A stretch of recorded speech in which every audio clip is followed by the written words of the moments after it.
Marissa, I was just wondering, don't you agree that there are more Democrats supporting Hillary and have not rejected her, but there are more Republicans rejecting Trump? You know, that's a good question. But again, in San Diego, I really, as far as the Filipino Americans, I think they're with Trump all the way. I really believe that they are, as an outreach coordinator for the Filipino American Republican Club, I have seen that that they're very gung ho. They really want the message with Trump. Now, of course, there are some views regarding because of the way he presents himself and how his deliverances. Of course, it's not of liking, but they will still support the candidate because of the values that is supposed to be instilled among the GOP.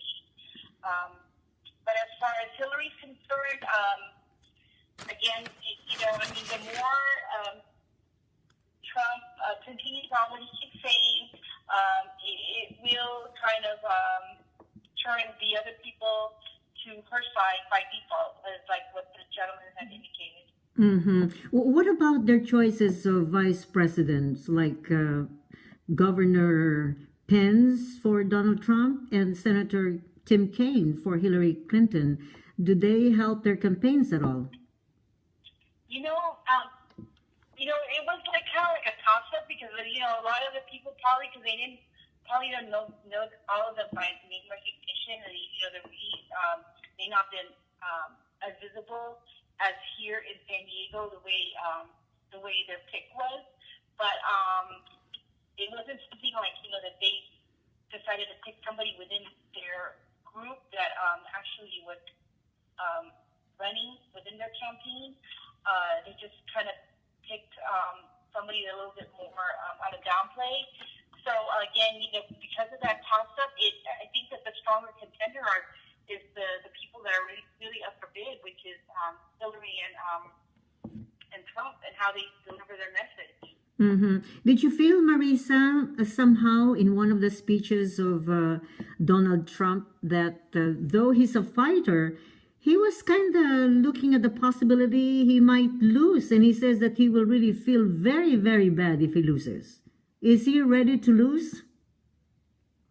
I don't think that he's ready to lose. I don't think any candidate that that ever runs wants to lose.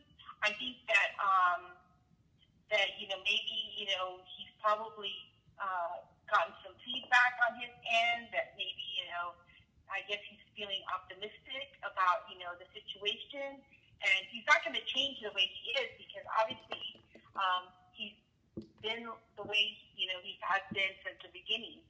So until there's a major thing that happens that on how he does his deliverance, maybe it could tip the curve. So again, everything's all a toss up. Maybe a good debate might help this. Both of these people that are running and how their deliverance on both ends to probably make that final decision. Definitely, Hillary Rodham Clinton is so used to debating. She's a good debater and she's a lawyer. How do you think Donald Trump will fare during these presidential debates? Well, we thought that Donald wasn't great at being able to do debates, but with the field of candidates that he had that were like creme de la creme that he was up against, it's an amazing feat. And I think that and people swayed towards him regardless of what media had to say. So I think that will be his secret weapon. If you ask my personal opinion, that would be his only secret weapon, because every time he opens up his mouth during a debate, it's a controversial issue, and it becomes something of a big thing, and pretty soon the whole world just like scratches their head and say, hey, was it right I think his unpredictability really like puzzles a lot of people, and they seem to be talking a lot about Donald Trump every day because whenever he opens his mouth, he says something that they will have to talk about for a long time. That's right. That's what I'm trying to see is that, it's just a matter of moment or time. It's just he's spontaneous. I mean, it's like what is that called? Spontaneous emotional response. That's basically what he's all about. And, he just blurbs and and I guess, being a businessman, you have to think on the spot.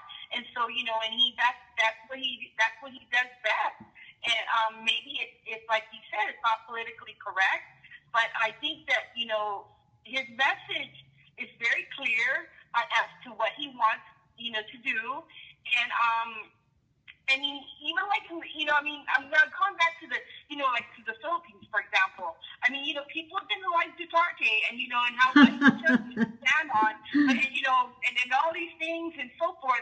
But you know what? When I talk to the people in the Philippines that are unknown and so forth, that just out of the blues, you speak to them and overseas, and they tell you, hey, he's doing a great job. So I don't know. I mean, based on that, people didn't feel very comfortable with Duterte either. But he's doing something. Yeah.